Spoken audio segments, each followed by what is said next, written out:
గురుగారు నమస్కారాలు. నమస్కారం అబ్బాయి. మరణించిన వారికి అంటే ఇద్దరు కుమారులు ఉంటే ఎవరు చేస్తే మంచిది, ఎవరు చేస్తే ఉత్తమం? ఇది శాస్త్రబద్ధమైన ప్రశ్న. ఒక వ్యక్తికి సంబంధించి ఇద్దరు మాత్రమే కుమారులు ఉండాలి అనే ఒక ప్రమాణం ఉంది.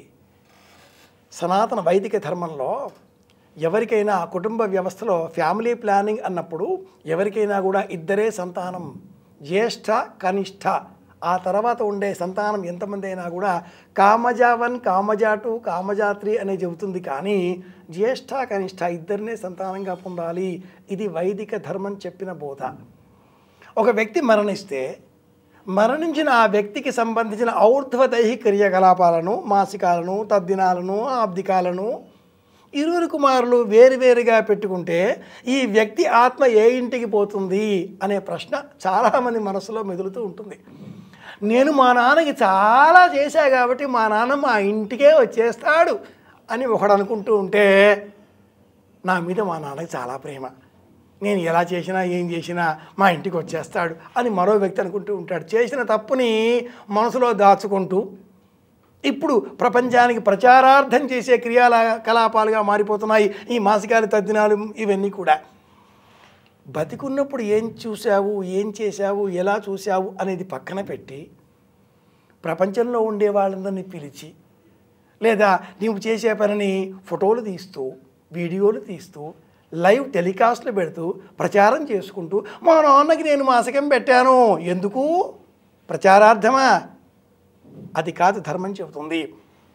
పితాపుత్ర పౌత్రో వషట్స్వాహ అన్న మరుక్సామజుర్వషట్స్వాహ నమో గాయత్రి త్రిష్టుబ్ జగతి. వైదిక మార్గంలో గతించిన ఆ పితరులకు ఒక బ్రాండ్, ఒక పేరు అంటూ ఉండదు. అందరి పితరులది ఒక వర్గం అవుతుంది. అందులో మళ్ళీ నా కుమారులు పెద్ద చిన్న అని ఉండదు. ఆ పితరులకు సంబంధించి ఈ కుటుంబం అంతా ఒక్కటే. అన్న తమ్ముడు విడివిడిగా పెట్టకూడదు, ఒక్కటిగానే పెట్టాలి, ఒక చోటే చెయ్యాలి.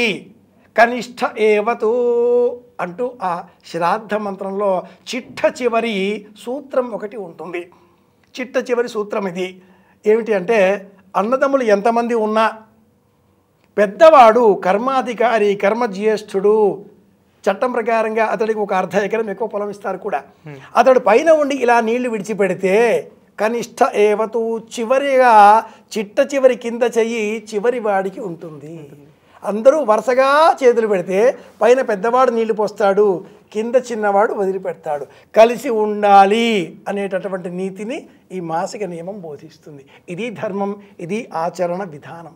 ప్రచారం కోసం చేయకండి, పోయిన వారికి ఆనందం కలిగించేలాగా పాటించండి. ఇలాంటి క్రియల్లో రెండవ కుమారుడు ఒకవేళ పాల్గొనలేకపోతే, వెళ్ళకపోతే ఏమో? ఉపవాసం ఉండాలి, మౌనవ్రతం పాటించాలి, మరుసటి నాడు భోజనం చేయాలి. చిన్నవాడే కాదు, పెద్దవాడైనా చిన్నవాడైనా ఎవరు వెళ్ళలేకపోయినా వాళ్ళు ఉపవాస వ్రతం పాటించాలి. ఇది శాస్త్రం. ధన్యవాదాలు గురు. కృష్ణార్పణం.